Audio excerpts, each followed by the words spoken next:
Hi friends, ആർഫറയുടെ weekend എപ്പിസോഡിലേക്ക് എല്ലാവർക്കും ഒരിക്കൽ കൂടി സ്വാഗതം. നമുക്കറിയാം, ഇപ്പോൾ ഇന്ത്യയുടെ IT സെക്ടർ വലിയ പ്രതിസന്ധിയിലൂടെ കടന്നു പോവുകയാണ്. യഥാർത്ഥത്തിൽ അവരിപ്പോൾ ഉള്ളത് ഒരു റീസെറ്റ് കാലഘട്ടത്തിലാണ്.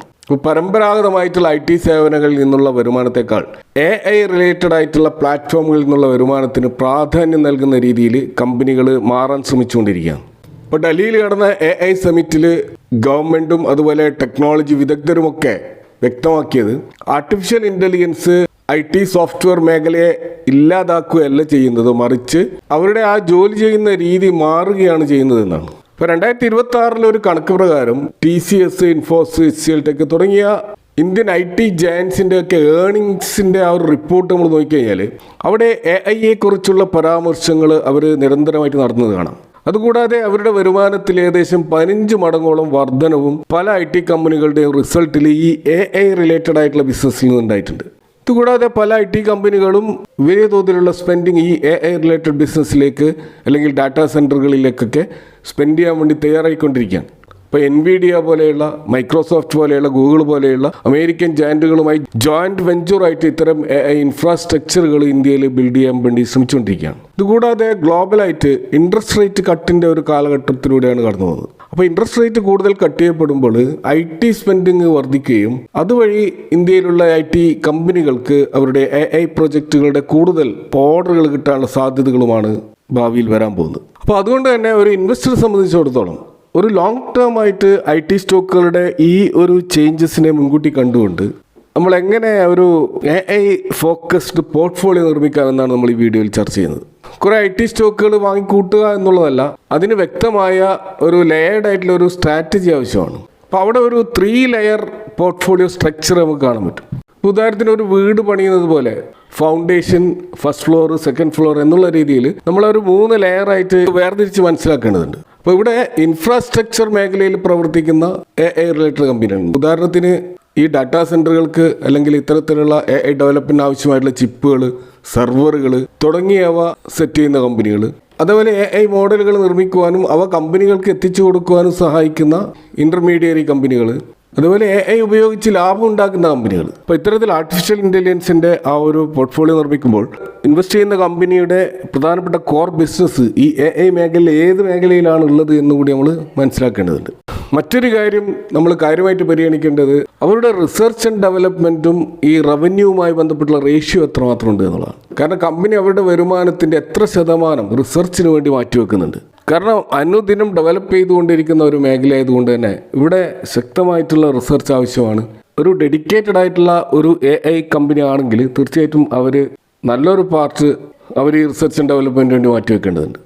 അതേപോലെ തന്നെ കമ്പനിയുടെ റവന്യൂ ഗ്രോത്ത്, അതിൽ AI റിലേറ്റഡ് ആയിട്ടുള്ള പ്രൊജക്റ്റുകളിൽ നിന്നുള്ള വരുമാനം എത്ര വരുന്നുണ്ട് എന്ന് നമ്മൾ വേറെ തന്നെ മനസ്സിലാക്കുകയും വേണം. അതുകൂടാതെ അത് എത്രമാത്രം വർദ്ധിക്കുന്നുണ്ട് എന്നുള്ളതും നമ്മൾ കൃത്യമായിട്ട് ഓരോ ക്വാർട്ടറുകളിലും വിശകലനം ചെയ്യുകയും വേണം. അതുപോലെ തന്നെ ആർട്ടിഫിഷ്യൽ ഇൻ്റലിജൻസ് ബേസ്ഡ് ആയിട്ടുള്ള ബിസിനസ് മോഡലിലേക്ക് കടക്കുമ്പോൾ കുറഞ്ഞ നമ്പർ ഓഫ് എംപ്ലോയീസിനെ വെച്ചുകൊണ്ട് മാക്സിമം ഔട്ട്പുട്ട് ഉണ്ടാക്കുക എന്നുള്ളതാണ് അതിൻ്റെ ഒരു പ്രധാനപ്പെട്ട ലക്ഷ്യം തന്നെ. അപ്പോൾ ലേബർ കോസ്റ്റ് കുറച്ചുകൊണ്ട് മാക്സിമം ഔട്ട്പുട്ട് ഒരു കമ്പനി ഉണ്ടാക്കുന്നുണ്ടെങ്കിൽ തീർച്ചയായിട്ടും അവർ ആർട്ടിഫിഷ്യൽ ഇൻ്റലിജൻസ് കാര്യക്ഷമമായി ഉപയോഗിക്കുന്നുണ്ട് എന്നാണ് അതിൽ നമ്മൾ മനസ്സിലാക്കേണ്ടത്. അതുപോലെ കമ്പനി ജനറേറ്റ് ചെയ്യുന്ന ROE, ROC ഇതൊക്കെ നമ്മൾ പരിഗണിക്കണം. അതൊക്കെ ഡബിൾ ഡിജിറ്റ് ഗ്രോത്തിൽ വർദ്ധിക്കുന്നുണ്ടോ, അതുപോലെ കമ്പനിയുടെ കടം എത്രത്തോളം ഉണ്ട് എന്നതും കൂടി നമ്മൾ നോക്കേണ്ടതുണ്ട്. ഒരു ഡെറ്റ് ഫ്രീ ആയ കമ്പനിയെ സംബന്ധിച്ചിടത്തോളം അവർക്ക് പുതിയ മാറ്റങ്ങൾ വളരെ വേഗത്തിൽ ഉൾക്കൊള്ളാൻ കഴിയും. ഇനി നമ്മളിങ്ങനെ ഒരു പോർട്ട്ഫോളിയോ നിർമ്മിക്കുമ്പോൾ എത്ര സ്റ്റോക്കുകൾ നമ്മൾ ആ പോർട്ട്ഫോളിയോയിൽ ഉണ്ടായിരിക്കണം എന്നുള്ളതാണ്. നമുക്കറിയാം, ഏതെങ്കിലും ഒരു സെക്ടറിൽ പൂർണ്ണമായിട്ട് ഫോക്കസ് ചെയ്ത് ഇൻവെസ്റ്റ് ചെയ്യുക എന്നുള്ളത് ഒരു നല്ല അഡ്വൈസ് അല്ല. എന്നാൽ നിങ്ങൾ ഒരു സെക്ടറിൽ ഇൻവെസ്റ്റ് ചെയ്യുമ്പോൾ ആ സെക്ടറിൽ ഒരു ഡൈവേഴ്സിഫിക്കേഷൻ ആവശ്യമാണ്. അതുകൊണ്ട് തന്നെ അവിടെ ഒരു സ്റ്റോക്കിൽ മാത്രം ഇൻവെസ്റ്റ് ചെയ്യാതെ അവിടെ ആ സെക്ടറിനുള്ളിൽ തന്നെയുള്ള സബ് കാറ്റഗറികളിൽ, അതുപോലെ അതിൻ്റെ മാർക്കറ്റ് ക്യാപ്പ് അനുസരിച്ചുകൊണ്ട് ഡിഫറെൻറ്റ് സ്റ്റോക്കുകളിൽ ഇൻവെസ്റ്റ് ചെയ്യുന്നത് ഗുണകരമായി. അപ്പോൾ നമ്മളൊരു AI പോർട്ട്ഫോളിയോ നിർമ്മിക്കുമ്പോൾ അതിൽ എത്ര സ്റ്റോക്കുകൾ വേണമെന്ന് ചോദിച്ചു കഴിഞ്ഞാൽ അതിന് കൃത്യമായിട്ടുള്ള ഒരു ഹാർഡ് ആൻഡ് ഫാസ്റ്റ് നിയമങ്ങളൊന്നുമില്ല. അവിടെ തമ്പ് റൂളുകൾ മാത്രമേ ഉള്ളൂ. അപ്പോൾ ഏകദേശം ഒരു 10 മുതൽ 12 സ്റ്റോക്കുകൾ വരെ ഒരു ശരാശരി ഇൻവെസ്റ്ററെ സംബന്ധിച്ചിടത്തോളം മാനേജ് ചെയ്യാൻ കഴിയും. എന്നാൽ തീരെ കുറയുന്നതും ഒരു പ്രശ്നമാണ്. ഇപ്പോൾ 5-ൽ താഴെ സ്റ്റോക്കുകൾ മാത്രമേ ഉള്ളൂ എങ്കിൽ അവിടെ റിസ്ക് കുറച്ച് ഹൈ ആയിരിക്കും. കാരണം ഏതെങ്കിലും ഒരു 1-2 കമ്പനികൾ പരാജയപ്പെട്ടാൽ നിങ്ങളുടെ പോർട്ട്ഫോളിയോ വലിയ തോതിൽ താഴോട്ടേക്ക് പോകും. എന്നാൽ ഒരു 15-ൽ കൂടുതലൊക്കെ സ്റ്റോക്കുകൾ ഉണ്ടെങ്കിൽ അത് ഓവർ ഡൈവേഴ്സിഫിക്കേഷനാണ്. അത് ട്രാക്ക് ചെയ്യാനും നമ്മളെ സംബന്ധിച്ചിടത്തോളം വളരെ ബുദ്ധിമുട്ടുള്ള കാര്യമായിരിക്കും. അപ്പോൾ അതുകൊണ്ട് തന്നെ ഒരു സ്വീറ്റ് സ്പോട്ട് എന്നുള്ള നിലയ്ക്ക് ഒരു 10 to 12 സ്റ്റോക്സ് തീർച്ചയായിട്ടും നമ്മുടെ ഡൈവേഴ്സിഫിക്കേഷൻ്റെ ഭാഗമായിട്ട് ഈ AI പോർട്ട്ഫോളിയോയിൽ ആഡ് ചെയ്യുന്നതാണ്. അപ്പോൾ ഇത്തരത്തിൽ പോർട്ട്ഫോളിയോ അലോക്കേഷൻ നടത്തുമ്പോൾ നമ്മൾ അവിടെ പാലിക്കേണ്ട ഒരു മാർക്കറ്റ് ക്യാപിറ്റലൈസേഷനുമായി ബന്ധപ്പെട്ടിട്ടുള്ള ആ ഒരു ഡൈവേഴ്സിഫിക്കേഷൻ നോക്കേണ്ടതുണ്ട്. കാരണം പോർട്ട്ഫോളിയോക്ക് ഒരു സ്റ്റെബിലിറ്റി വേണം, പോർട്ട്ഫോളിയോക്ക് ഒരു ഗ്രോത്ത് വേണം, അതുപോലെ ഹൈ റിസ്ക് ഹൈ റിവാർഡ് സ്റ്റോക്കുകളും വേണം. ഇത്തരത്തിലുള്ള ഒരു മിക്സ് ആയിരിക്കണം നമ്മുടെ പോർട്ട്ഫോളിയോ. അപ്പോൾ അത്തരത്തിൽ ലാർജ് ക്യാപ് സ്റ്റോക്കുകളിൽ നമുക്കറിയാം ആ ഒരു ക്യാപിറ്റൽ സേഫ്റ്റിക്ക് വേണ്ടിയിട്ട് നമ്മളൊരു 50% സ്റ്റോക്കുകൾ ലാർജ് ക്യാപ്പ് ആയിരിക്കണം. അതുപോലെ ഒരു സ്റ്റഡി ഗ്രോത്തിന് വേണ്ടിയിട്ട് നമ്മൾ തീർച്ചയായിട്ടും മിഡ് ക്യാപ്പ് സ്മോൾ ക്യാപ്പ് സ്റ്റോക്കുകൾ ഇൻവെസ്റ്റ് ചെയ്യണം. അതേപോലെ തന്നെ ഒരു ഹൈ ആൽഫ ക്രിയേറ്റ് ചെയ്യുന്ന ലെവലിലുള്ള കുറച്ച് റിസ്ക് കൂടിയ സ്റ്റോക്കുകളും നമുക്ക് പോർട്ട്ഫോളിയോയിൽ ആഡ് ചെയ്യുന്നതാണ്. അപ്പോൾ എങ്കിലും നമ്മൾ പോർട്ട്ഫോളിയോ നിർമ്മിക്കുമ്പോൾ നമ്മുടെ റിസ്ക് എടുക്കാനുള്ള കപ്പാസിറ്റി, നമ്മുടെ റിസ്ക് അപ്പിറ്റേറ്റ്, ടൈം ഹൊറൈസൺ ഇതൊക്കെ പ്രധാനപ്പെട്ടതാണ്. അപ്പോൾ അത്തരത്തിൽ ഇപ്പോഴുള്ള മാർക്കറ്റ് ട്രെൻഡിനനുസരിച്ചിട്ടുള്ള ഒരു 12 സ്റ്റോക്കുകളുടെ ഒരു മോഡൽ പോർട്ട്ഫോളിയോ നോക്കുകയാണെങ്കിൽ, അപ്പോൾ അവിടെ സ്റ്റെബിലിറ്റി നൽകുന്ന വലിയ കമ്പനികളെ പറ്റി നോക്കുകയാണെങ്കിൽ ഇപ്പോൾ ഒന്ന് TCS ആണ്, ടാറ്റ കൺസൾട്ടൻസി സർവീസസ്. ലോകത്തെമ്പാടുമുള്ള വലിയ കമ്പനികൾക്ക് AI നടപ്പാക്കാൻ സഹായിക്കുന്ന ഏറ്റവും വിശ്വസ്തമായിട്ടുള്ള ഇന്ത്യൻ കമ്പനിയാണ് TCS. അവരുടെ AI വിസ്ഡം പ്ലാറ്റ്ഫോമും വളരെ പ്രശസ്തമാണ്. ഇപ്പോൾ നിലവിലെ TCS 0.2% മുതൽ 0.5% മാത്രമാണ് അവരുടെ റിസർച്ച് ആൻഡ് ഡെവലപ്മെൻറ്റ് വേണ്ടിയിട്ടുള്ള ചിലവാക്കുന്നതിൻ്റെ ആ ഒരു റേഷ്യോ. എന്നാൽ ഇവരുടെ ടേൺ ഓവർ വലിയ ആയതുകൊണ്ട് തന്നെ ഈ ഒരു ചെറിയ പെർസെൻറ്റേജ് ആണെങ്കിലും അത് ഏകദേശം 4000 കോടിയിലധികം വരും.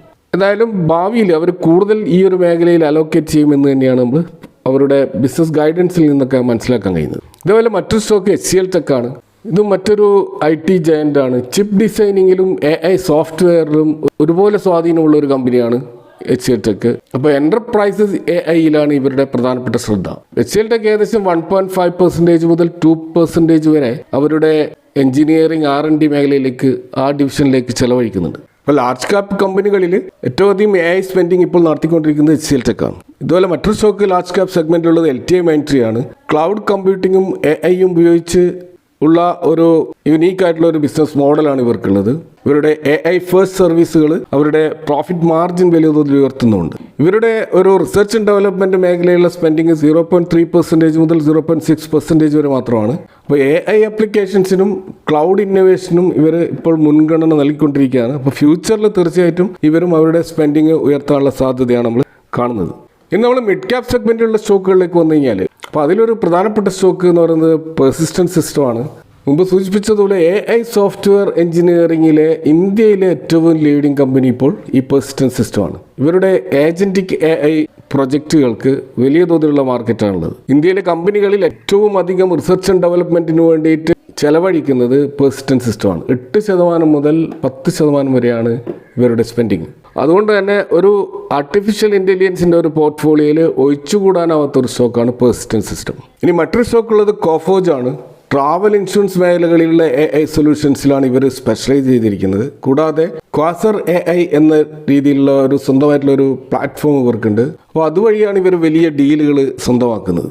കൊഫോജിൻ്റെ R&D സ്പെൻഡിങ് ഏകദേശം 1% മുതൽ 1.5% വരെയാണ്. ഡാറ്റ അനലിറ്റിക്സിലും ബാങ്കിങ് സൊല്യൂഷനിലുമൊക്കെ AI പ്രൊജക്റ്റുകൾക്കായിട്ട് ഇവർ നല്ല തോതിലുള്ള സ്പെൻഡിങ് ഇപ്പോൾ നടത്തിക്കൊണ്ടിരിക്കുന്നുണ്ട്. അപ്പോൾ ലാർജ് ക്യാപ്പും മിഡ് ക്യാപ്പും കഴിഞ്ഞ് കഴിഞ്ഞാൽ പിന്നീട് സ്മോൾ ക്യാപ്പിലുള്ള സ്റ്റോക്കുകളാണ് ധാരാളമായിട്ട് നമുക്ക് ഈ AI മേഖലയിൽ കാണാൻ കഴിയുക.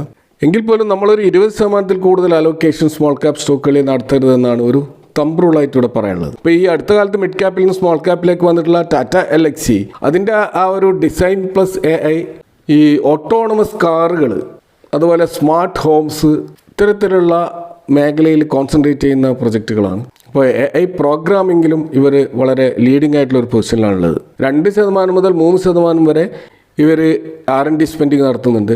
അപ്പോൾ ഒരു ഡിസൈൻ ലെഡ് ആയിട്ടുള്ള ഒരു കമ്പനി എന്നുള്ള നിലക്ക് റിസർച്ചിന് ഇവർ വലിയ പ്രാധാന്യം നൽകുന്നുണ്ട്. മറ്റൊന്ന് KPIT ടെക്നോളജീസ് ആണ്. ഓട്ടോമൊബൈൽ മേഖലയിലുള്ള AIയിലാണ് ഇവർ മുഴുവൻ ശ്രദ്ധയും കൊടുത്തിരിക്കുന്നത്. ഇലക്ട്രിക് വണ്ടികളുടെയും സെൽഫ് ഡ്രൈവിംഗ് ടെക്നോളജിയുടെയും കാലത്ത് ഇവർക്കും ടാറ്റ LXE പോലെ തന്നെ വലിയ പ്രാധാന്യമുണ്ട്. ഇപ്പോൾ ടെസ്ല പോലെയുള്ള ഹൈടെക് വണ്ടികളുടെ സോഫ്റ്റ്വെയർ നിർമ്മിക്കുന്നതും KPIT ടെക്നോളജിയാണ്. അപ്പോൾ ഇവരുടെയും R&D സ്പെൻഡിങ് 3% മുതൽ 4.5% വരെയാണ്. ഓട്ടോമൊബൈൽ സോഫ്റ്റ്വെയറിൽ ശ്രമിക്കുന്നത് കൊണ്ട് തന്നെ വലിയ തോതിലുള്ള ലാബുകൾക്കും പ്രോട്ടോടൈപ്പുകൾക്കുമായിട്ട് ഇവർ വലിയ തോതിലുള്ള പണം ചെലവഴിക്കുന്നുണ്ട്. സ്മോൾ ക്യാപ് സെഗ്മെൻറ്റിൽ AI ഉപയോഗിച്ച് കസ്റ്റമർ ബിഹേവിയർ പ്രവചിക്കുന്ന ഒരു AI അൽഗരിതം ഉപയോഗിച്ച് മൊബൈൽ മാർക്കറ്റിങ്ങിൽ വിപ്ലവം സൃഷ്ടിക്കുന്ന കമ്പനിയാണ് ആപ്പിൾ ഇന്ത്യ. അപ്പോൾ കസ്റ്റമേഴ്സിൻ്റെ ആ ഒരു ബൈയിങ്സ് ബിഹേവിയർ എങ്ങനെയാണ് എന്ന് മുൻകൂട്ടി പ്രവചിച്ചുകൊണ്ട് കമ്പനികൾക്ക് ആ ഒരു ഡിജിറ്റൽ അഡ്വർടൈസിങ്ങിലുള്ള ഒരു കോമ്പറ്റേറ്റീവ് അഡ്വാൻറ്റേജ് നൽകുന്നതിൽ ആപ്പിൾ ഇന്ത്യയാണ് ഇന്ത്യയിലെ ഏറ്റവും ലീഡിംഗ് ആയിട്ടുള്ള കമ്പനി. ഏകദേശം 4 മുതൽ 6% വരെ ഇവർ റിസർച്ച് ആൻഡ് ഡെവലപ്മെൻറ്റ് വേണ്ടി ചിലവഴിക്കുന്നുണ്ട്. ഇവരുടെ പ്രഡിക്റ്റീവ് അൽഗരിതം അത് കണ്ടിന്യൂസ് ആയിട്ട് അപ്ഡേറ്റ് ചെയ്തുകൊണ്ടിരിക്കുന്ന ഒരു കാര്യമാണ്. മറ്റൊരു സ്റ്റോക്ക് നെറ്റ്വർക്ക് ടെക്നോളജീസ് ആണ്. ഇന്ത്യയുടെ സ്വന്തം AI ഹാർഡ്വെയർ കമ്പനി എന്ന് വേണമെങ്കിൽ ഇതിനെ വിശേഷിപ്പിക്കാം. കാരണം ഇവരാണ് സൂപ്പർ കമ്പ്യൂട്ടർ നിർമ്മിക്കുന്നതിൽ ഇന്ത്യയിൽ ഏറ്റവും മുൻപന്തിയിൽ നിൽക്കുന്ന ഹാർഡ്വെയർ കമ്പനി. 1.5% മുതൽ 2% വരെ ഇവർ R&Dക്ക് വേണ്ടി ചിലവഴിക്കുന്നുണ്ട്. അപ്പോൾ ഒരു ഹാർഡ്വെയർ കമ്പനി ആയതുകൊണ്ട് തന്നെ പുതിയ സെർവർ ഡിസൈനുകൾക്കായിട്ടാണ് ഇവർ കൂടുതലായിട്ടുള്ള റിസർച്ച് നടത്തിക്കൊണ്ടിരിക്കുന്നത്. മറ്റൊരു സ്റ്റോക്ക് ഹാപ്പിയസ്റ്റ് മൈൻഡ് ആണ്. ഹാപ്പിയസ്റ്റ് മൈൻഡ് ലോഞ്ച് ചെയ്യുമ്പോൾ തന്നെ അവരുടെ പ്രധാന ഉദ്ദേശം തന്നെ ഈ AI മേഖലയിലുള്ള ഒരു സ്ഥാനം ഉറപ്പിക്കുക എന്ന ലക്ഷ്യത്തോടു കൂടിയാണ് അവർ ഫോം ചെയ്തത്. ബോൺ ഡിജിറ്റൽ, ബോൺ അജൈൽ എന്നായിരുന്നു അവരുടെ സ്ലോഗൻ. അപ്പോൾ ഇവരുടെ ബിസിനസ് മോഡൽ തന്നെ AIയെ ചുറ്റിപ്പറ്റിയാണ്. അപ്പോൾ തുടക്കം മുതൽ തന്നെ പുതിയ ടെക്നോളജികളിൽ കോൺസെൻട്രേറ്റ് ചെയ്യുന്നുള്ള ഒരു കമ്പനി എന്നുള്ള നിലക്ക് ഈ ഒരു മേഖലയിൽ തിളങ്ങാൻ സാധ്യതയുള്ള ഒരു കമ്പനിയാണ് ഹാപ്പിയസ്റ്റ് മൈൻഡ്. ഇവരുടെ R&D സ്പെൻഡിങ് 2.5% മുതൽ 3.5% വരെയാണ്. അപ്പോൾ ജനറേറ്റീവ് AI മേഖലയിൽ ധാരാളമായിട്ടുള്ള സെൻറ്റർ ഓഫ് എക്സലൻസ് ഇവർക്കുണ്ട്. മറ്റൊരു സ്റ്റോക്ക് സാക്സോഫ്റ്റ് ആണ്. ഒരു സ്പെസിഫിക് ആയ ബിസിനസ് ആവശ്യങ്ങൾക്ക് ഡാറ്റ അനാലിറ്റിക്സും AIയും നൽകുന്നവരാണ് സാക്സോഫ്റ്റ്. 1% മുതൽ 2% വരെ ഇവർ R&D സ്പെൻഡിങ് നടത്തുന്നുണ്ട്. ഡാറ്റ എഞ്ചിനീയറിംഗ് ടൂളുകൾ ഡെവലപ്പ് ചെയ്യാനാണ് പ്രധാനമായിട്ടും ഇത് ഉപയോഗിക്കുന്നത്. അപ്പോൾ ഡാറ്റയെ മോണിറ്റൈസ് ചെയ്യുന്ന ഡാറ്റ മോണിറ്റൈസേഷൻ പ്രൊജക്റ്റുകളിലാണ് ഇവർ പ്രധാനമായിട്ടും സ്പെഷ്യലൈസ് ചെയ്തിരിക്കുന്നത്. ഏറ്റവും അവസാനമായിട്ട് കാസോൾസ് ഇന്ത്യ AI പോർട്ട്ഫോളിയോയിലെ ഒരു സ്റ്റോക്കാണ്. ഇതൊരു മൈക്രോ ക്യാപ് കമ്പനിയാണ്. സെയിൽസ് ഫോഴ്സ് AIയിലും ബിഗ് ഡാറ്റയിലും തിളങ്ങുന്ന ഒരു കമ്പനിയാണിത്. ലേറ്റസ്റ്റ് ആയിട്ടുള്ള ജനറേറ്റീവ് AI പ്രൊജക്റ്റുകൾ ചെയ്യുന്ന ഒരു ചെറിയ കമ്പനിയാണിത്. ഹൈ ഡിവിഡൻഡും ഇവർ നൽകുന്നതായിട്ട് കാണാം. അപ്പം 1.5% മുതൽ 2.5% വരെ ഇവർ R&Dക്ക് വേണ്ടി ചിലവാക്കുന്നുണ്ട്. അപ്പോൾ പുതിയ സോഫ്റ്റ്വെയർ ആർക്കിടെക്ചറുകൾ പരീക്ഷിക്കാൻ ഇവർ ഈ പണം കാര്യമായിട്ട് സ്പെൻഡ് ചെയ്യുന്നുണ്ട്. അപ്പോൾ ഇവിടെ പരാമർശിച്ചിട്ടുള്ളത് ഒരു മോഡൽ പോർട്ട്ഫോളിയോ മാത്രമാണ്. ഏതൊരു പോർട്ട്ഫോളിയോ ആയാലും നമ്മൾ ഒന്നിച്ചൊരു വലിയ തുക നിക്ഷേപിക്കാതെ ഓരോ മാസവും കുറേശ്ശെയായിട്ട് സിസ്റ്റമാറ്റിക് ഇൻവെസ്റ്റ്മെൻറ്റ് രീതിയിൽ സ്പെൻഡ് ചെയ്യുകയാണെങ്കിൽ അപ്പോൾ മാർക്കറ്റിലുണ്ടാകുന്ന ഒരു വലിയ വളറ്റിലിറ്റിയെ നമുക്ക് അതിജീവിക്കാൻ സഹായിക്കും. അപ്പോൾ ഓരോ ക്വാർട്ടറുകളിലും ഈ കമ്പനികളുടെ ആ റിസൾട്ടുകൾ നമ്മൾ തീർച്ചയായിട്ടും ചെക്ക് ചെയ്യണം. തീർച്ചയായിട്ടും അവരുടെ ബാലൻസ് ഷീറ്റുകൾ വായിച്ചുകൊണ്ട് അവർ ഈ AI റിലേറ്റഡ് ആയിട്ടുള്ള സർവീസിൽ നിന്ന് എത്രമാത്രം ആ ഒരു മേഖലയിൽ നിന്ന് ഇവർ ഇൻകം ജനറേറ്റ് ചെയ്യുന്നുണ്ട് എന്നുള്ളത് നമ്മൾ പ്രത്യേകമായിട്ട് നോക്കുകയും വേണം. അപ്പോൾ ഏതെങ്കിലും ഒരു സ്റ്റോക്ക് നമ്മൾ പോർട്ട്ഫോളിയോയിൽ ഏകദേശം 20 മുതൽ 30% കൂടുകയാണ്, അവിടെ നമുക്ക് തീർച്ചയായിട്ടും ചെറിയ തോതിലുള്ള പ്രോഫിറ്റ് ബുക്കിംഗ് എടുത്ത് മറ്റ് സ്റ്റോക്കുകൾ നിക്ഷേപിക്കാവുന്നതാണ്. അപ്പോൾ നമ്മളിവിടെ മനസ്സിലാക്കേണ്ടത് AI മേഖലയിൽ നമ്മൾ ഇൻവെസ്റ്റ് ചെയ്യുമ്പോൾ അവിടെ വളരെ പെട്ടെന്ന് നമുക്ക് റിസൾട്ട് കിട്ടണമെന്നില്ല. വളരെയധികം ക്ഷമ ആവശ്യമുള്ള ഒരു ലോങ് ടേം ഇൻവെസ്റ്റ്മെൻറ്റാണ് AI ഫോക്കസ്ഡ് ആയിട്ടുള്ള സ്റ്റോക്കുകൾ നമ്മൾ ചെയ്യേണ്ടത്. അപ്പോൾ ഒരു 3 വർഷം മുതൽ 5 വർഷമെങ്കിലും മാറ്റിവെക്കാൻ കഴിയുന്ന ഒരു പണം മാത്രമേ നമ്മളിതിൽ നിക്ഷേപിക്കാൻ പാടുള്ളൂ. അപ്പോൾ ഇതൊക്കെയാണ് AI പോർട്ട്ഫോളിയോയുമായി ബന്ധപ്പെട്ടിട്ട് ഇവിടെ നിങ്ങളുമായിട്ട് ഷെയർ ചെയ്യാനുള്ളത്. അപ്പോൾ ഇവിടെ പരാമർശിച്ചിട്ടുള്ള സ്റ്റോക്കുകൾ ഒരു ബൈ റെക്കമെൻഡേഷൻ അല്ല, എന്നാൽ നിങ്ങളുടേതായ ഫേവറേറ്റ് AI സ്റ്റോക്കുകൾ തീർച്ചയായിട്ടും ഉണ്ടാകും. അത് ഏതൊക്കെയാണെന്ന് കമൻറ്റ് ചെയ്യുക. Thanks for watching. See you next time with another video.